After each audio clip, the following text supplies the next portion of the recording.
I didn't know it was sleep paralysis at first. All I knew was that I woke up and couldn't move.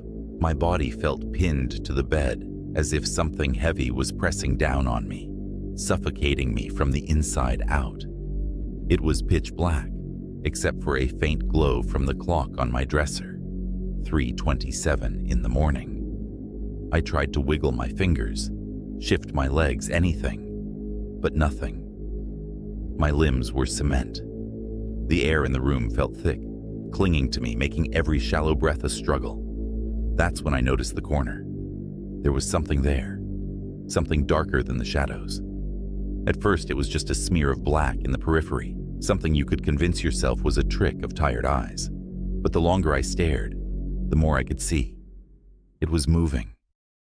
Slowly. A tall, thin figure, unnaturally lanky, almost spider-like. Its joints bent in ways they shouldn't, and as it stepped closer, the room seemed to hum with an unnatural stillness. I wanted to scream, to thrash, but my body wouldn't listen. The thing crept out of the corner, each step deliberate, joints cracking, skin whispering against the air like dry leaves. It didn't have a face. Not exactly. Its head was elongated, bald, with deep pits where eyes should have been. And its grin.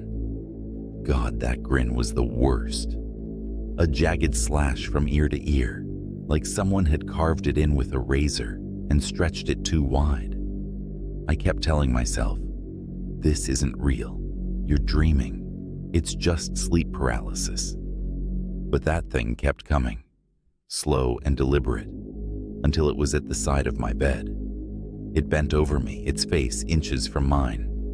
That's when it spoke. "You're awake," it whispered, voice brittle and decayed, like dead leaves crumbling underfoot. "I like when you're awake." My heart thundered in my chest, and I swear it grinned even wider, sensing my panic. I tried with everything I had to jerk my arm, my leg, anything, but I was frozen, a prisoner in my own body. Then it lowered itself onto my chest. The weight of it was unbearable. My lungs burned as I tried to breathe, but each inhale was shallow, useless. It leaned closer, pressing its face against mine until I could feel cold, wet breath on my cheek. Its lips brushed my ear, and it whispered again, soft and sickly sweet, "You won't wake up next time." Tears stung my eyes, and a scream clawed at my throat, but no sound came out. The thing's grin twisted, as if savoring my helplessness, and then, just like that, it was gone. The weight lifted, my body snapped free, and I shot up in bed, gasping for air like I'd been drowning. The room was empty, just me and the shadows. I told myself it was sleep paralysis, a bad dream. But when I glanced toward the corner, I saw something that made my blood run cold. There, in the dark, were two deep indentations on the carpet, as if something had been standing there. And next to my ear, where it had whispered, I swear I could still feel the cold.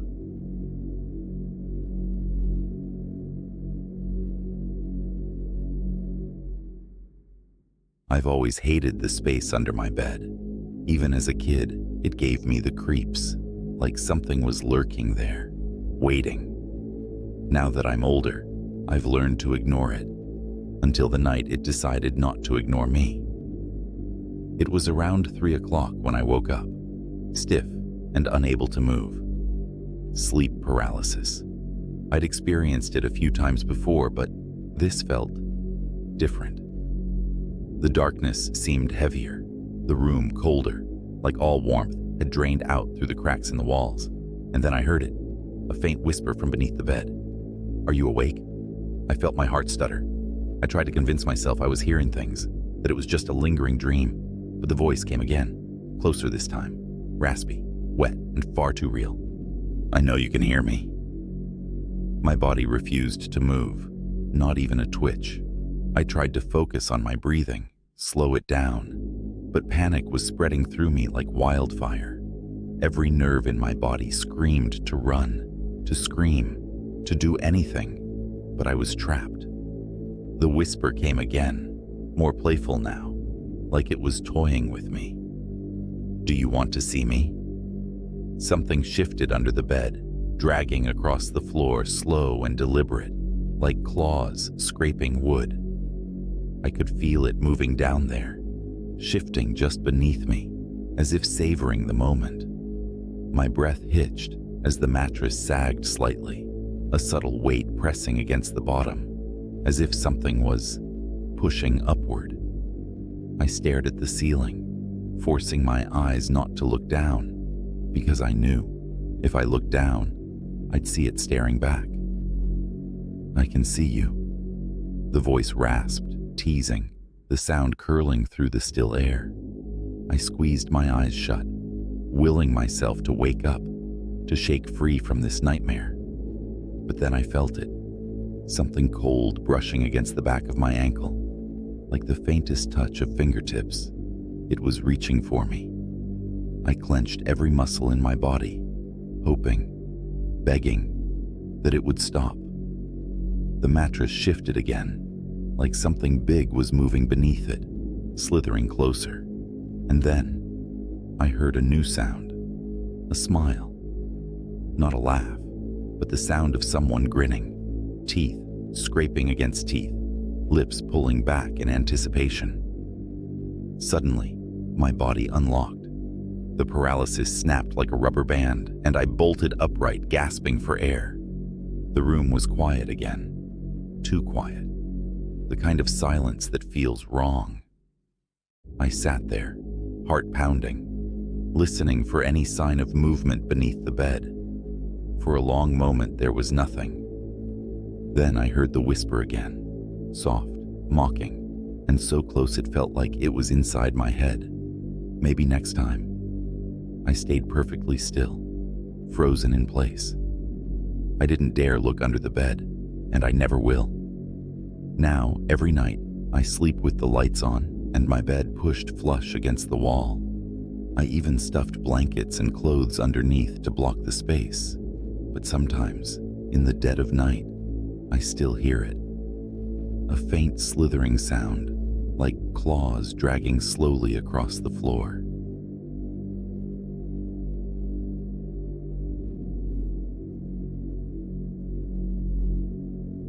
The first time I woke up paralyzed, I thought I was having a nightmare. My body was locked tight, frozen beneath the sheets, but I was fully conscious. The room was still, heavy with silence, and all I could do was stare at the ceiling, my heart hammering in my chest. Then I heard the footsteps. They started at the far end of the hallway, outside my bedroom. Soft, deliberate, barefoot. I live alone. No one else should have been there. Panic clawed at my throat as the steps grew louder, slow and purposeful, dragging slightly as if whoever or whatever it was wanted me to know they were coming. I lay there, helpless, heart pounding like a drum, as the steps stopped just outside my door. For a moment, everything was silent again, like the world was holding its breath. Then the door creaked open. It didn't swing wide, just enough for someone to slip inside. Out of the corner of my eye, I saw it. A shape, blacker than the surrounding shadows, slipping into my room. My mind screamed at my body to move, to run, but I couldn't even twitch a finger. The thing lingered in the doorway for a moment, just watching. I could feel it, feel eyes on me, studying me like prey. It took a step closer, and the floorboards groaned beneath it. That was when I saw its face. No, not saw exactly. More like I sensed it. It didn't look like any person I'd ever seen. Its features were obscured, a swirling black void where a face should be, like it was sucking in all the light around it. But I could tell it was smiling. Not with joy, but with malice. Like it knew how scared I was, and it enjoyed every second of my terror. It moved closer, so close I could hear its breath, deep, raspy, and wet, like something was clogging its lungs. It crouched by the side of my bed, its head tilting to one side like a curious animal, and whispered my name. Not loud, but clear enough to pierce my bones. "I know you can hear me." My breath hitched. How did it know my name? How did it know I was awake? The thing's hand, cold as ice and as heavy as a corpse, reached up and rested on my chest. The second it touched me, I felt a wave of dread crash over me, like I wasn't just going to die, but that whatever this thing was, it planned to keep me, my soul, my mind, forever. "You've let me in," it whispered again, pressing down harder. "I'll be here every night now." I wanted to scream, to cry, to beg, but all I could do was lie there as the weight of it crushed my chest. Darkness started to crowd the edges of my vision. I couldn't breathe. I was going to die, right here in my bed, with no one knowing what had happened. Then, just as suddenly as it had arrived, the weight lifted.